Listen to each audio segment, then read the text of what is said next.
Sauf changement de programme, le chef de l'État Faure Gnassingbé se rendra dans quelques jours à l'Élysée, où il sera reçu par son homologue français Emmanuel Macron. Dans un communiqué, Lasvito saisit l'occasion et implore le président français afin qu'il œuvre pour la libération des prisonniers politiques et pour le retour de tous les exilés politiques. Lisez. Communiqué de l'Association des victimes de la torture au Togo, Lasvito. Depuis quelques jours, des informations persistantes font état d'une imminente visite du chef de l'État togolais, S.E.M. Faure Gnassingbé à l'Élysée, où il sera reçu par son homologue français, le président Emmanuel Macron.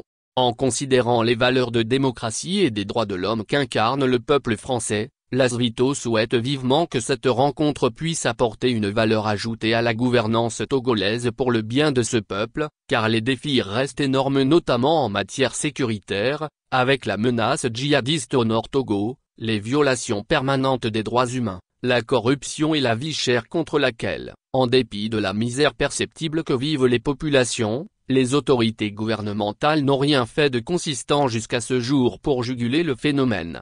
Lasvito plaide essentiellement sur les enjeux relatifs aux droits de l'homme, notamment la situation sanitaire grave de certains détenus, comme c'est le cas du CDT Atiabi qui est diabétique et qui a subi 3 opérations chirurgicales en 14 années de détention, et aussi le cas de l'ex-capitaine Dontma Kokucha. Il faut rappeler que ces derniers étaient les co-détenus M.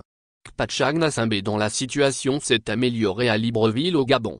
Lasvito reste profondément préoccupé également par la tension et les nombreux sujets de discorde à l'échelle nationale, et voudrait implorer auprès du président Macron qu'il œuvre en vue de la libération de la centaine des prisonniers politiques et pour le retour de tous les exilés politiques afin de consolider les efforts de la CVJR pour un Togo véritablement réconcilié.